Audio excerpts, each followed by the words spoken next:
Hello and welcome to this video, which is going to be all about shadow work, pitfalls, and what I'm calling 3D lassos.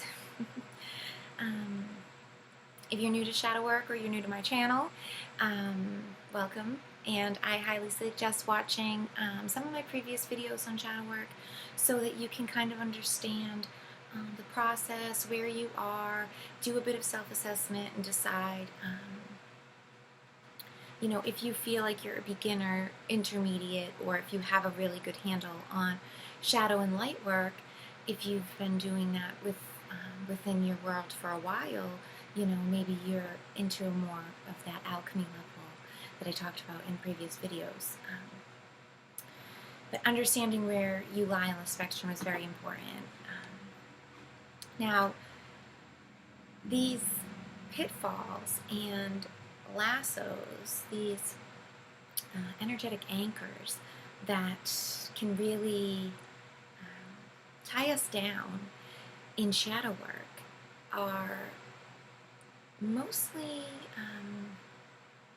something that people who are not beginners are going to start to notice, right?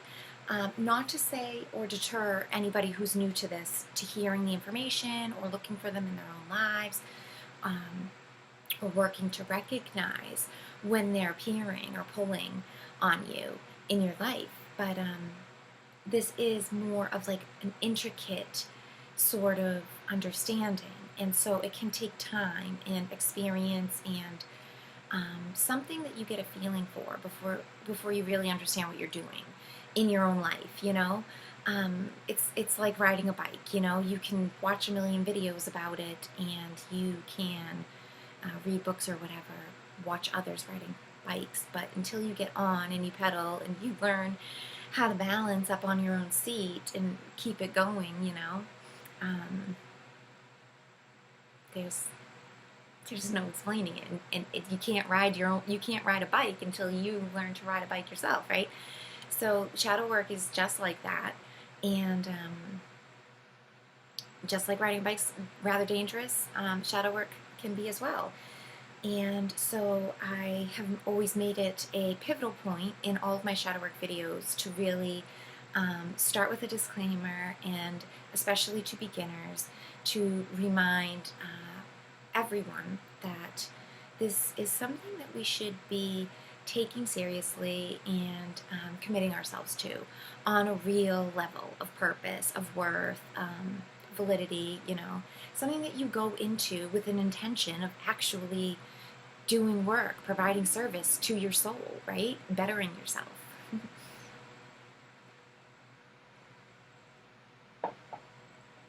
So it's really not something frivolous. It's not something we go into to just slap some band-aids on and keep it moving, to keep a smile on so we look good for others, and we can say, oh, we've done this work, or oh, I forgave myself now, like I'm better than you, or you have to forgive me and you have to act in this certain way now because I am doing some kind of work, self-gratification. It's an intentional energetic line that I'm trying to define here. I hope I'm making it clear. So first and foremost, understanding that there's a line here of intention, and whether you're going into something looking to actually better and improve and seek solutions that feel good, for the fact of feeling good and healing, or whether you're looking, to go into something and mask and cover up and provide quick remedies, just quick fixes, right? So this is not a type of quick fix. This is not, a pill to make things go away, or affirmations that you can listen to overnight and wake up in a whole new reality. This is intense and involved, personal, gritty, dirty, work. It's the ugly cry, It's So that's my little disclaimer for beginning here. If you are ready to listen and dive deep and you are doing some of this work yourself, then hopefully this video is going to be for you. I know from my own experience, my own work, right, that it's critical that we are consciously and continuously reminding ourselves of these hiccups, the disruptions, the bumps in the road that could be coming up, right, or things that are infringing upon us that are constantly there. And they're always there, you know, and I won't get too drawn out into this, but people sometimes think, you know, shadow work and gaining more light or doing light work, ascending and, you know, or going to heaven or to the next better life or whatever, 5D, 6D, that there's no disruptions, there's no catalysts, there's no, you know, things to work through. And it's just not a beneficial perspective to set. You're giving yourself false expectations and setting yourself up basically for failure when you choose to see growth or evolution in that way. If instead we realize that, you know, we're gaining more positivity, we're gaining more light, we're gaining more strength to do more work with, and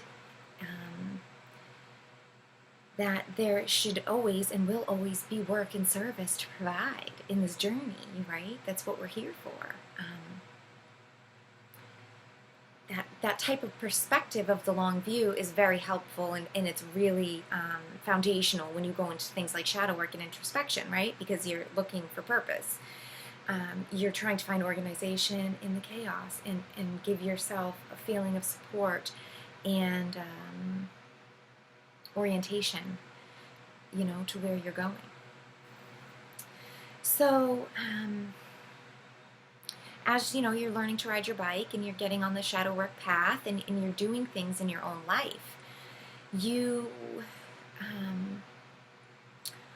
can get to know your cycles, right? And to these points of when you're prepared to do shadow work, you're charged to do introspection, you have energetic fuel to take your submarine on, you know, real excursions, diving deep and spending time in things, and having, you know, plenty of resources at your disposal to take your time and do inspecting during your exploration, right?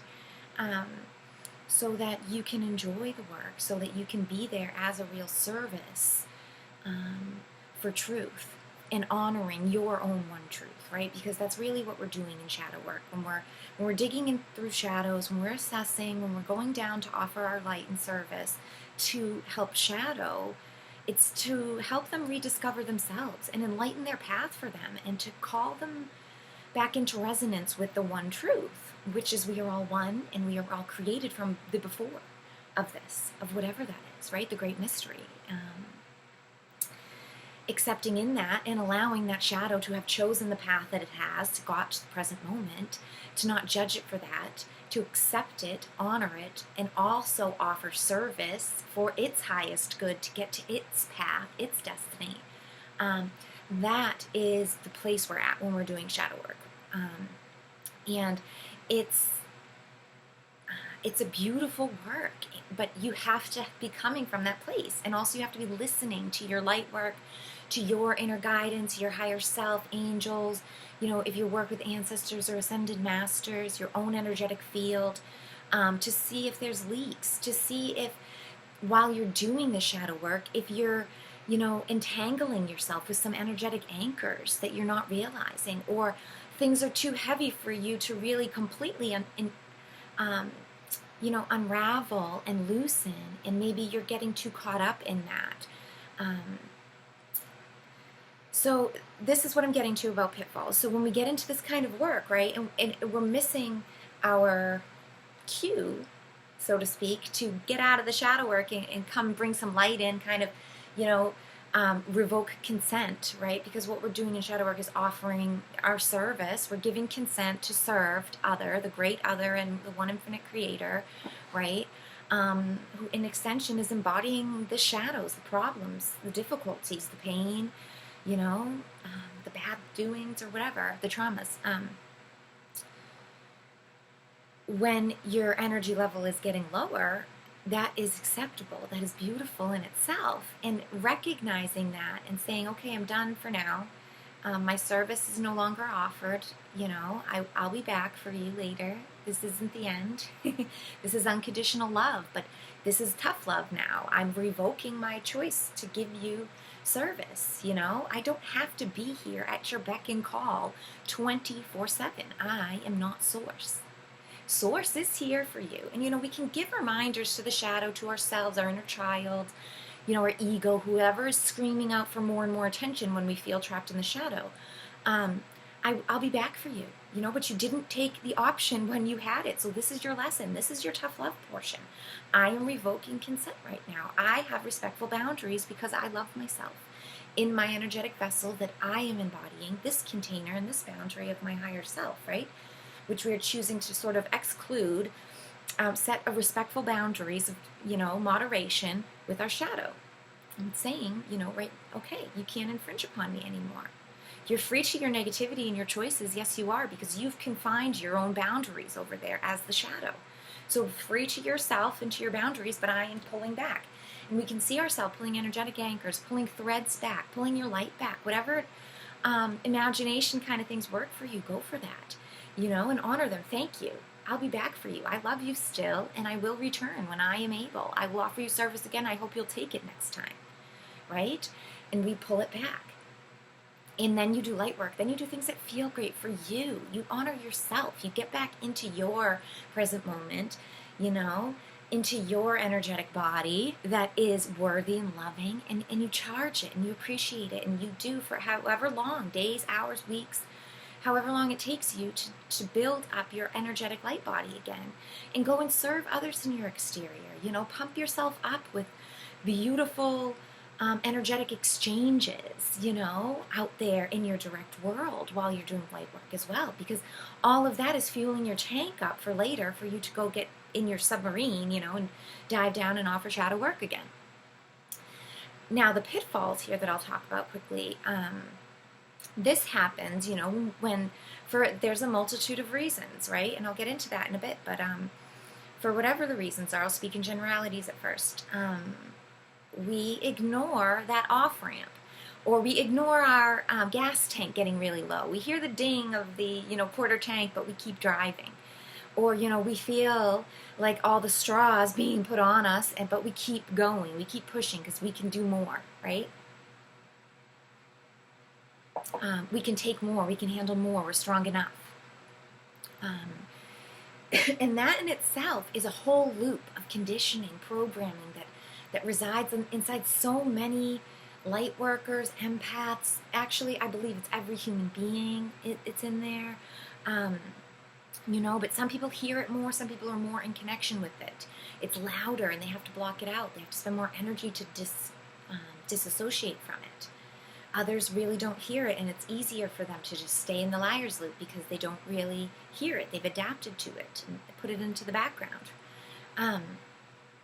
But for people like light workers, people who really are on a true path of evolution for their soul to become the alchemist and to learn the energy work that we're here as these beings to learn, you know, exchanges and manifesting and all of that, we have to respect our levels. And when we hear it getting low, when we feel it, we have to pull back. But we don't always, right? And I am just speaking exactly from experience. And I did a podcast recently, yesterday or the day before, about sitting with pain and about getting through this time where I realized I was doing that. In my shadow work, I wasn't recognizing that my energy levels were getting low. And I kept thinking, oh, well, it's not that bad. I can keep going, you know. However, I recognized it this time, and I was like, wait a minute. In the present moment, it's relatively uncomfortable. This is not good. Yeah, it could be worse, but it still doesn't feel good. Why am I doing this? And I made different choices, and I decided to take the off-ramp and relax and recharge, and it was great, and it was wonderful, and it was a beautiful working to help solidify and really add clarity to these liar loops that I see us all getting caught into so much, right? So this pitfall, shadow work pitfalls that I'm going to speak about first is when we overextend ourselves, right? When we're not listening to our energy gauge. We miss that off ramp to go to relax and recharge, to rest. And we just refuse to accept that it's time for us, that we need to refuel, recharge, whatever it is.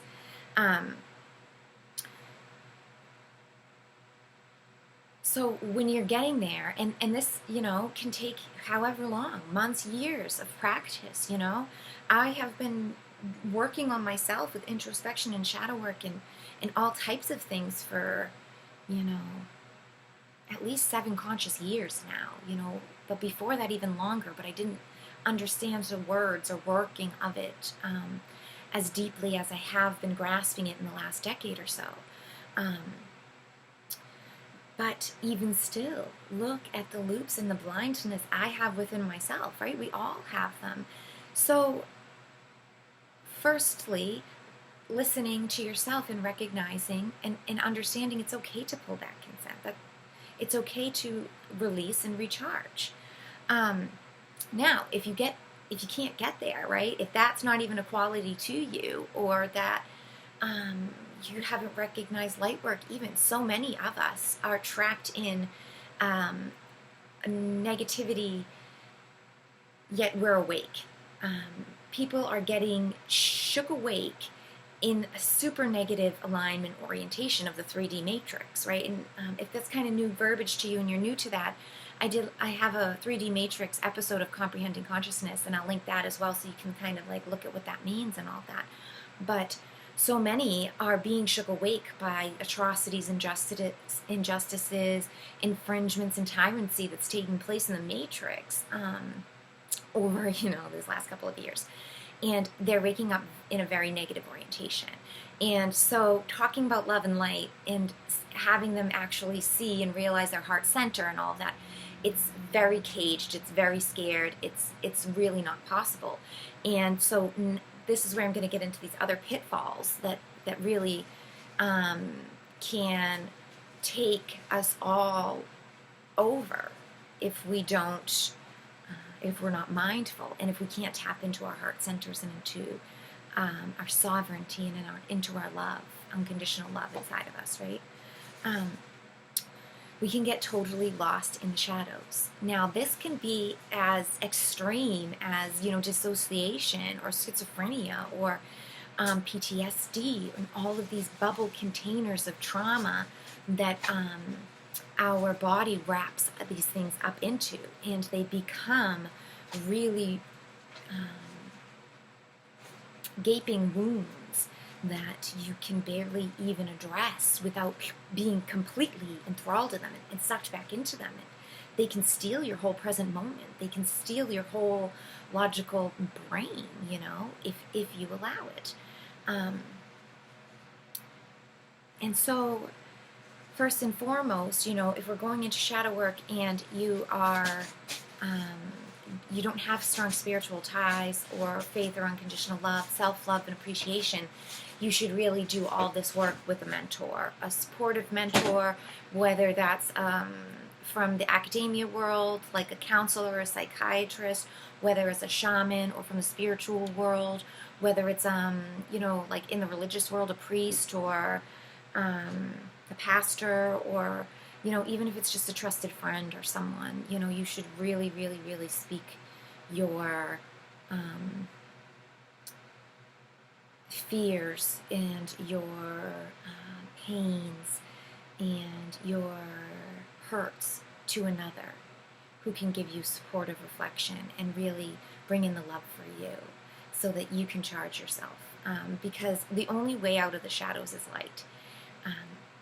And when we try to just dig around in darkness with distorted flashlights, like on our own, or maybe with like a distorted source, it really just mixes things up in there. And like I have given this reference metaphor, in numerous videos or whatever, but it's like trying to clean your whole house in the dark, never turning on a light, and going through like your kitchen cabinets and taking everything out and then trying to arrange them in alphabetical order in the dark, you know. And when you turn the lights on, you're never going to see everything in perfect order.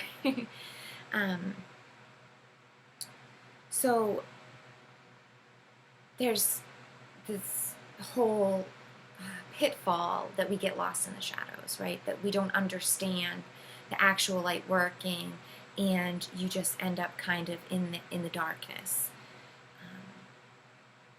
Now, there's also this other extremity where we can convince ourselves to stay in the darkness, and when we can get into really hurtful zones of homeostasis to where we feel like we deserve to be in pain, we have to stay in pain. You know, if we make any movements or changes, it could get worse, so let's just stay where we're at because this is bad enough. These are all real risks that we run getting trapped into, and that many of us are trapped in. You know, and this can lead down to dark nights of the soul, we call them, in the, you know, New Age community, or like 5D or whatever, woo-woo people, you know. Other people call it a rock bottom, you know, and it's very real, and it's I think most of us hit them, you know, in some point of life, and they're beautiful working. They really are a beautiful opportunity for us to realize our lowest low, and in that we make the height of our highest high, right? However, they are very difficult and unique and personal, and they come in a variety of shades and types, and you have to remember that also there's external influences out there that can bring on these things. They can amplify them. They can really, really trigger and worsen these conditions. So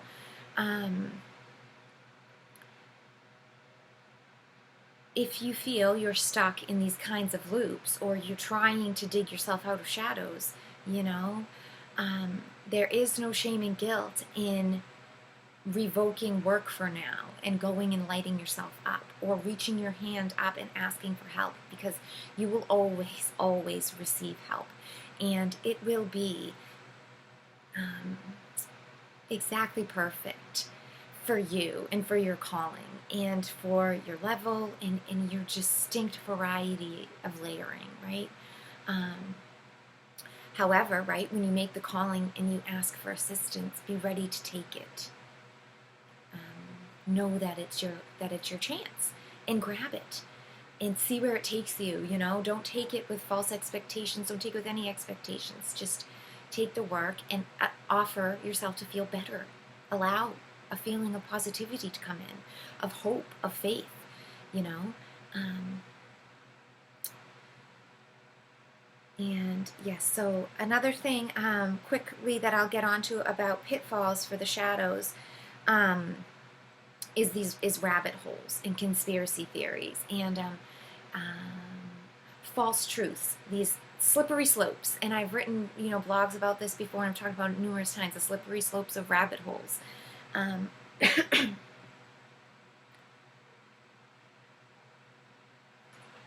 Especially lately, right? I happen to be shooken awake or really popped awake after 9/11, and that is full of slippery rabbit holes that you can just totally get engulfed in, and if you allow it, right? And nowadays it's very similar, you know, it's a similar tactics and similar control mechanisms are at place with these rabbit holes. You know, they're made as little tunnels for everybody to just get lost down into and expend all of their energy, forget to ever come back into the light, and then just, you know, harnessing this overall negative orientation because you're down in rabbit holes digging through, searching for truth and justice and the rights, and you know, you have a feeling that you're being fueled by the light, However, you're missing the overall underlying intention, which is negatively oriented, because everything's negative in the rabbit holes, and they are designed to keep you busy and lost and searching for light, but it's down, deeper and deeper into shadows. There is no light down there. It's a delusion and an inversion, and they're perfectly made. They're contraptions, and they are made by like engineering geniuses, whose whole purpose, life energy, and drive is dependent on harnessing energy into their field. And so they have, over unlimited time, perfected ways to trap us, perfected tricks and holes for us to slip down into, to ensure that our beautiful intelligence is anchored and aligned in negative searching for truth and justice, but down deeper and deeper, not towards the light, not bringing in any light. We're expending our light, and we're slowly, just as we slowly boil a frog, right? We are slowly expending our light and getting trapped into the shadows more and more. And we're creating manyness down in the shadows as well, because we're using our intention and attention, right? Attention and intention, to cast down into the shadows energy, creating manyness for us to of course find, right? Because whatever you're looking for in this universe, you're going to find. And they know this, and this is beautiful in their little escalator trap with the carrot on the stick down there that so many brave, enlightened, intelligent souls are trapped in. So if you are very wrapped in exterior sources, know that perhaps you're down in rabbit holes and you should just recall your light, climb back out for a while. They're always there, they're not going anywhere. I mean, they're collapsing in on themselves, and that is a whole video for other times, but that goes along with our ascending and humanity's ascension and all of that, right? We're rising up out of this 3D matrix, and it won't have as strong a pulls on us. It's loosening, but it's still very much there. And it's such a possibility that if you choose so, it will always be there. So if you dig down into the rabbit holes, the ascension, even though you might know about it, you might be wanting it, you might be trying to get there. If you are aligning down into negativity and gaining this higher polarity charges, overall negativity, you're cementing yourself down into the 3D matrix when it's kind of counterproductive to trying to evolve into 5D, right? Basically, like you're putting cement shoes on and then thinking that you're going to rise in the oceans. So be mindful of rabbit holes. That's another big pitfall of shadow work. And the last thing I will say, and this goes along with like the dark nights of the soul, there is a huge possibility in shadow work that you could just end up like rotting in your own pit and turning just into a negative, overall bitter person who's just fueled by negativity and is negatively aligned. It does happen. This is a free will choice.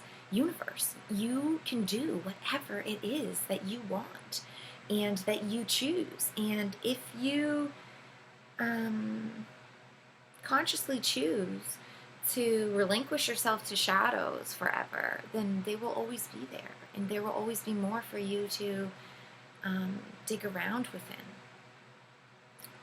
So always try to consciously be mindful of that, because there's always a ladder, there's always a rope, there's always excuse me, I love to see it as a well. And I've given this metaphor a million times, but at your rock bottom, right? We think we're in this deep pit we've dug down for ourselves with all the mistakes and wrongdoings and stuff. But little do we know, it's not a pit, it is a well. And when you're in your dark night of the soul, when you have that rock bottom where you absolutely think it's the end, there's nothing left, there's always the one underlying truth there waiting for you. It's like the crust of your rock bottom pulsating underneath there, the well of life, of water. You can feel it, it's there. And one day when you don't care whether you die or not, you can't feel like you could never go on anymore, you can't take it, that well will come through, and it will remind you, you will break through that crusting, and unconditional love will rise, and it will bring you up out, and you will remember who you are.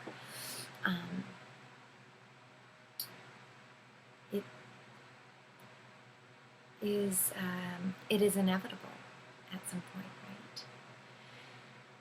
So those are my 4 major kind of pitfalls that I have noticed that happen a lot with people who deal with shadow work. Not recognizing your cycles and overextending yourself, getting lost in shadow work and allowing the shadows to really become your purpose, and forgetting about light, or overcommitting yourself and feeling like you have to do more work, and convincing yourself to stay in those low frequencies, and then that kind of becomes your homeostasis. Or that ultimate pitfalls that have designed themselves as dark nights of the souls, or these rock bottoms, absolute life crisis moments, and then the final negativity pitfall, which is refusing recognition at all costs and choosing to wilt and rot in shadow, which as I said, is unfortunately a choice. And I hope no one will consciously look at that and choose that. And I hope all those who are unconsciously choosing that will remember there is always a choice there, just to hear it and just turn towards it, So I also quickly want to talk about the 3D matrix lassos. That are like anchors or harnesses that are always on us, I feel, most of them. We can cut cords, we can practice continual cleansing and clearing, and real conscious, interactions and osmosis with the ether and energy around us, right? And that is really when we get to more alchemic levels that we start to do. And so the lassos are less apparent, they hold less validity on us. However, when we're in beginners and intermediate leveling, or if you're stuck, excuse me, if you're stuck in the 3D matrix, these are real harnesses. They anchor you down into solid structuring of the 3D, which is negatively aligned, and which is a self-serving system, right? So the 3D matrix in the world, now this could be anything, whether it's structuring like you're part of a hierarchy, like a governmental family, a military family, a religious family, church family. You're part of a family who's big in a community. You're part of a farmer's family. You're part of a doctor's family, lawyers' families. These academia worlds. These people who are royalty, or upper class society, or maybe you're part of lower class society. Maybe you're part of crooks, and your whole family, it's been in and out of jail, or families of cops and all these things. There are so many different structurings. All of these systems are 3D matrix built structures, little buildings. They all have very straightforward rules. And the first rule is that you're not an individual with sovereign, special rights when you go be a part of them. You're a part of the system. You have their jacket on. You must obey by their rules. You act for conformity. You are a cog in that wheel. You have a role. You're expected, that you're adhering and you're consenting to. Not even expected, because people, this is the intentional issue here, because we're born into these systems. And so we feel we've been deluded to understand that it's expectations put upon us that we must act in a certain way. However, it's not expectations. You are consenting and accepting that role. Okay? You're choosing to be a part of it. And there's a huge intentional shift of power and of sovereignty when you realize that. It might seem the same. They might want you to think it's the same, but it's not. It's a huge difference here. So these negatively aligned systems, whatever they are, that you must consent to and say, okay, I'm not really a sovereign individual being with a purpose and a whole path, beautiful growth here, journey I'm on for myself. No, I am, a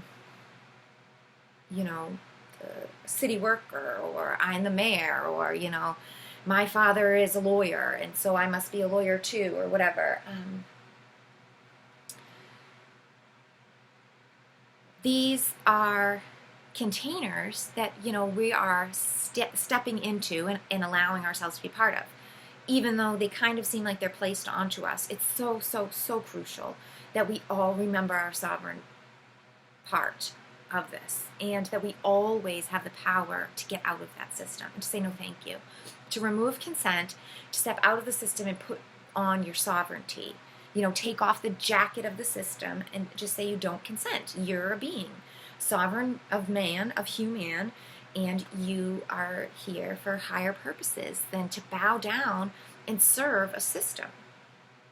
And now I've gone on a rant about the 3D matrix, but when I'm talking about lassos, okay, this is the call to be a part of that, and in so many ways, right? And so I have made it into 3 different sections here that I'm going to briefly talk about.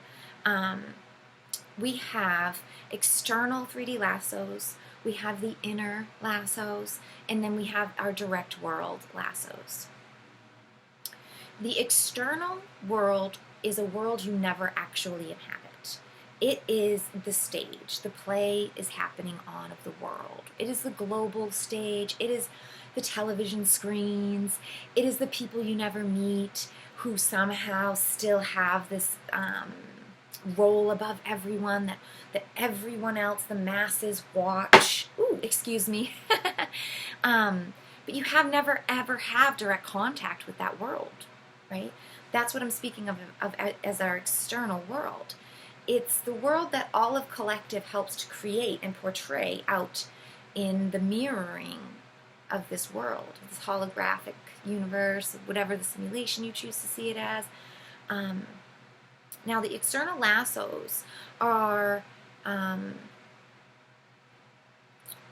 sent out, right, to bring us back in, basically. And that's why I love to see them as lassos, because they can get you. And as you do more work, we release from them, but they can come back. And some of us are really tied in strong into them, right? So the television, first and foremost, has been a huge one, and we're all starting to get this. And I love to not ever shorten it to TV. I always call it television because it is telling us a vision, and it's so important for us to remember those words there. And to see the lasso that it is, it's telling a vision to you so that you will help to create and tell that vision back to the collective. And it's mind control and frequency control on top of that, or underneath that, more importantly, because frequency is the currency of the ether, of the universe, right? So it's never really even about the words, the phrases, the subliminal messages, the repetitive words, obey, consent, commit, conform. It's that energetic tie underneath there. And with the televisions, with the screens, and with the shift of radio, right, with the 440 hertz, in so many of these little altercations, these little lassos they send out at us to pull us and harness us in to the 3D matrix, right? We have to remember they are geniuses of mechanical engineering, right?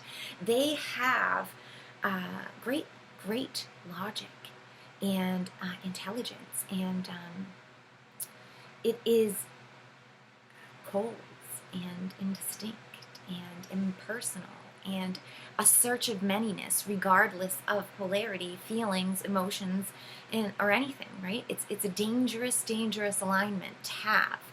And we must always remember that they have had it. They use it. They, that's their bread and butter. It keeps their entire systems flowing because they are reliant on external energy coming into all their systems to fuel it. Just like their soul, they are reliant on external energy to fuel the workings of their body, of their vessel, because they're denying their original truth of source energy inside them. They don't believe that they have an internal well of unconditional love to flow out from within. It's connected to oneness that will fuel them no matter what. They are scared and fearful. They deny that truth. And so their whole lives' purpose, their systems, their mechanics, their thinking of their genius is angled in a way of control, of ensuring more energy to come into their systems at all levels and angles. And we must remember this, especially as beings oriented towards service of others, towards the great other and unconditional love and the one creator. This is why it's so important that we revoke consent when we're done with shadow work. This is why we set and honor with temperance and patience and tough love our boundaries, our energetic right to be and feel good, right? But they invert it, they trick us, they have these lassos that tell us that that's not right, and they throw them out through television, through media, through movies and books, and they're all underlying the melodies of inharmonious frequencies that are causing anxiety, causing fear and aggression and all of these uncomfortable frequencies that are being sent through your energetic body. So no wonder your emotions and we're so easily controlled, and then our thoughts are angled and engineered, right? They have these constant broadcasts that are coming out, and they're through TV, music, media, everywhere that you can imagine. They are constantly out there. But the more that you notice them, the easier they are to get rid of, because they're exterior to you. They don't actually impede into your real direct world unless you allow them to. Unless you reach your hand out and pull them in and allow yourself to be lassoed in, it will never get you. It can never touch you, because it's part of the external mirage of the holographic collective. But it's only when you consent to be a part of it that it will really take you in. If you don't consent, it's very easy to actually ignore. You turn a TV off. You don't look at a cell phone. You don't watch that channel or that person that's irritating to you. You angle your attention in a different space. And you will notice manyness in a more positive space that you like to feel in more. And you'd be like, wow, I didn't realize there was all these options out here about like cooking or sewing or whatever I enjoy doing, because I was so focused on, scared tactics of the news and watching what might come up, or even the bad weather and this and that. But if you just totally choose manyness in a different, more positive way, you will feel better, and you won't choose to feel like crap or to focus your precious attention on creating nonsense in a negative orientation. It's not beneficial to anybody, especially not the collective of the whole. So when we start to get a gain of that, the external lassos of the 3D matrix become the easiest, most apparent ones for us to cut, ignore, break free from, or just release ourselves from in general. Now, our inner anchors to the 3D matrix, and those lassos, those are conversely the most difficult to identify, feel, release from, and you have to be willing and ready to acknowledge and see them. That inner work is where it all starts and where it all ends. The inner lassos come into things like personal programming, your personal triggers, and your personal traumas, your individual catalysts and choice points that you face as your character, old habits and patterns that creep back in when you start to do work, those are the lassos, the things that really pull at you particularly, that you find it difficult to make it through. They will pop up, they will be boundary testings, know they're coming. And accept them as challenges that you're worthy of, that you can persevere through. Know that those inner lassos are only as strong and tight as you've created them for yourself. Excuse me. Because you know what you came here to test. You know how strong your muscles, your will, your desires are, and they must be tested to their fullest. So get ready for it, and just know that you are ready for it. When you are, you'll work through those. You'll see them. They will become things that you can work with and loosen.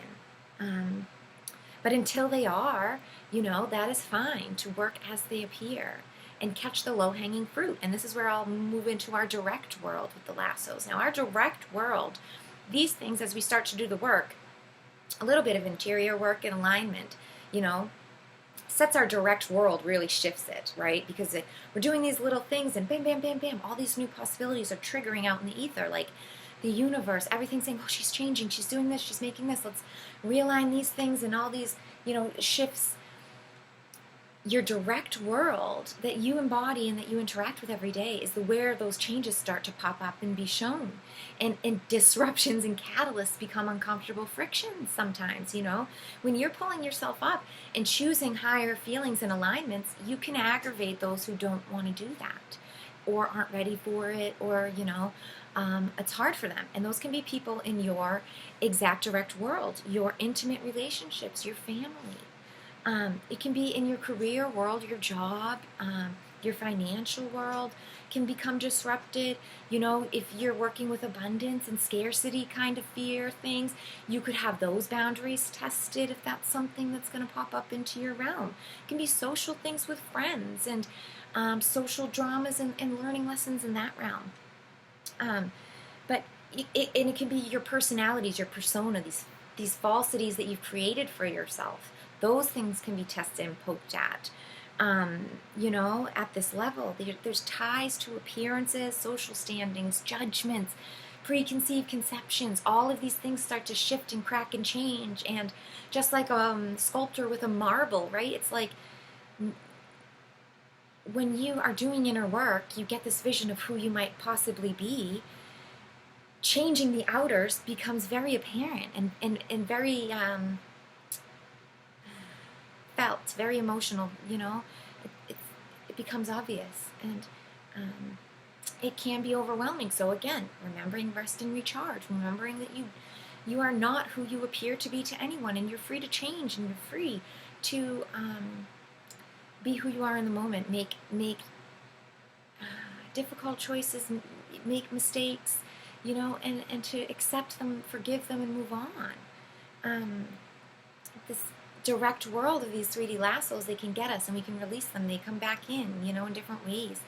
And they can also come through community programming, of the systems. And that's what I was saying at the very beginning, This is where these systems can really make a stand, and they can really poke at you when you're not conforming to them. And that can bring up a whole variety of layerings of shadow works that you have to work through within yourself to understand your own sovereignty. And if you feel like you deserve to live your own life, or if you feel like you must conform to a system in a certain way, that can be a whole lifetime of working. And it is so important. However, if you see the working, if you see mistakes in their ancestral things that have to go with systems being impressed upon you, especially in your direct world, in an angling, say you're following a hierarchy and a family structuring where everybody's been this so you feel like they must be, or everybody's been this so you feel like you must be different, or whatever that kind of direction. There's so many ways that comes into being. Just know that you're a chain breaker. If you see possible differences, if you're seeing that you're on a loop of some kind with exits on it, value that. Be grateful for that. Explore that. And find the patterns, find the things, take different perspectives to see where others have gotten stuck so that you cannot get stuck where they are, and you can make different choices, right? Don't just turn a blind eye to uncomfortabilities and just go with the flow because everybody else did. Don't take a rash exit because everybody else has been stuck, so you take the first thing offered to you. Take time to do all the work. Use your light to assess the whole loop. Take your time, energize yourself, and clarity will come to you. Your ancestors will speak through you to those beautiful points that will align you to the chains that you're meant to break. Because if you see the falsities, if you see the lies, if you want more, if you're looking for truth, it will always come to you. However, you have to be open and willing to accept it for what it is. The good, the bad, the in-between, you have to be able to take it and go with it. Loosen up your control reins and remember that the whole ride is a co-creation here with Source. And at the end, we all do, we're contributing to a whole. And so, yeah, if you are doing the work, congratulate yourself, take it slow. Remember that you are on a cycle, and also commit yourself to congratulating yourself and empowering yourself as well, and doing light work when you need to, right? So I think I've talked on for long enough. It's almost been an hour. Thank you so much for joining me on this video all about shadow work, pitfalls, and the 3D matrix lassos that work to entrap us all continuously. I wish you success and positivity on your journey. And I hope you'll join me next time, where I believe I would love to get into a couple of shadow inversions that are really common. I'm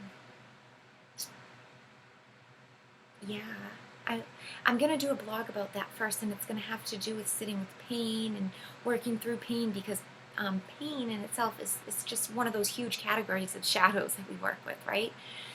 So yeah, I hope you'll check me out next time, possibly for a video or blog on that. And in the meantime, you can always find me over on Telegram at t.me@amariespeaks, or Spotify. I have a podcast over there under the same name, or directly on my website, amariespeaks.com. So I'll catch you next time. I hope you have a beautiful day or evening wherever in the world you are. Thank you so much for listening to me, and thank you for your service to the collective. I'll catch you next time.